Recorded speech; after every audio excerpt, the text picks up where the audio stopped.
So, what do you think is so attractive in psychoanalysis?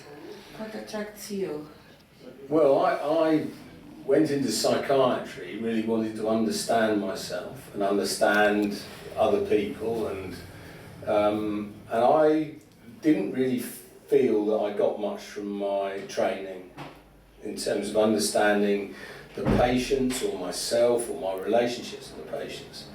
When I came across psychoanalysis, it really opened my eyes to a way of thinking, a model for thinking about what goes on between people, internally, in relation to other people, and this made sense to me. It's just a sort of a model for thinking about who we are and what we're like and the complicated relationships we have. So that's why I like it. So why it's the better way to understand people than the others? Well, because it takes into account the fact that we're driven by unconscious forces, things we don't understand, by our emotions. We're complicated.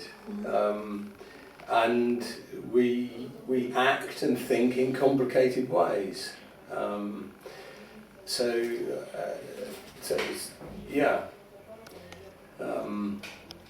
It provides a model for thinking about the sort of, the different elements of who we are and how we relate to the external world, including mad elements, which is my particular interest. And what gives you joy in doing this job?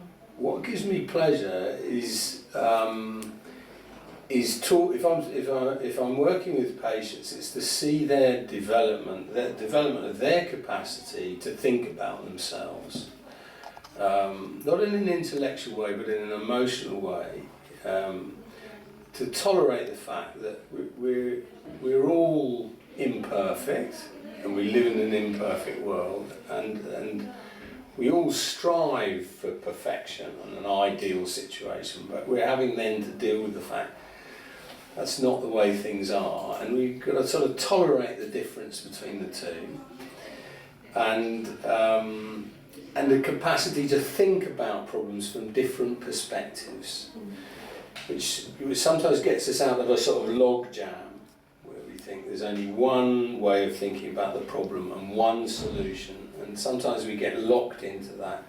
You can sort of change the angle and look at things from different points of view. It opens things out. So I like it when I feel that our patients begin to develop that capacity. And then when talking to staff, the psychiatric units or whatever, they often feel they're at loggerheads with the patient about some frustrating behaviour or ways of thinking. And they get sort of locked into a sort of conflict with the patient, or they get defeated.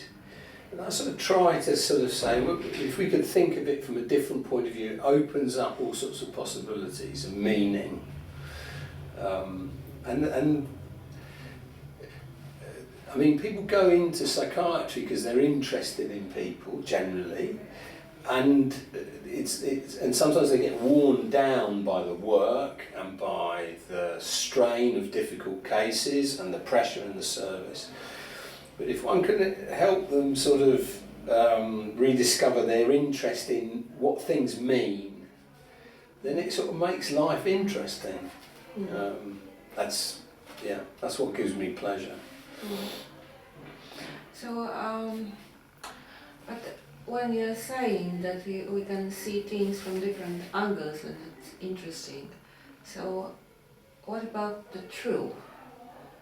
Do you believe that there is something, the kind of truth we can discover with our patients, or it's more like always something relative, or it's like the postmodern world that you have different theories with equal values? Yes, I mean, I think that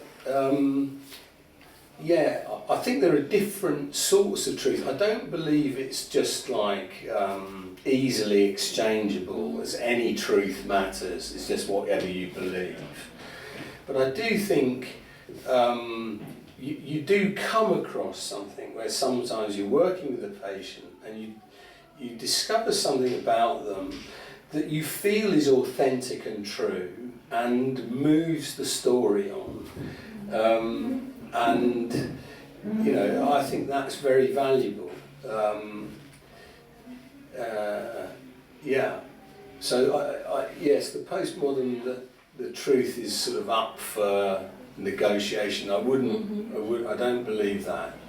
But I don't think there's one truth either. There are various truths. And when you hit against it, upon it, you sort of know that you've said something that the patient in you sort of go, yeah, that makes sense. Yeah.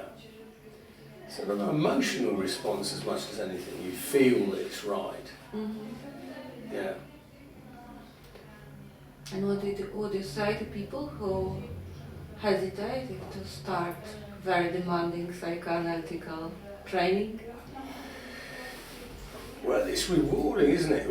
I mean, you know, we all, I think, human beings, we all search for sort of meaningful contacts. I mean, it makes me think, it's why the telecommunication business makes so much money. We're always wanting to talk to other people, friends, relatives. We're always in communication. And so I sort of feel that innately we're sort of curious and want to understand ourselves and others, and this is a way of doing that. For me in psychiatry, I couldn't work in psychiatry without this model. It's what makes life meaningful. It doesn't mean that every patient should be psychoanalysed, but one's always trying to understand what you're involved in and what the impediments are to communication. And yeah, so I couldn't work. I worked in psychiatry for 40 years. I wouldn't have lasted so long if it wasn't for psychoanalysis. Okay, thank you. Okay.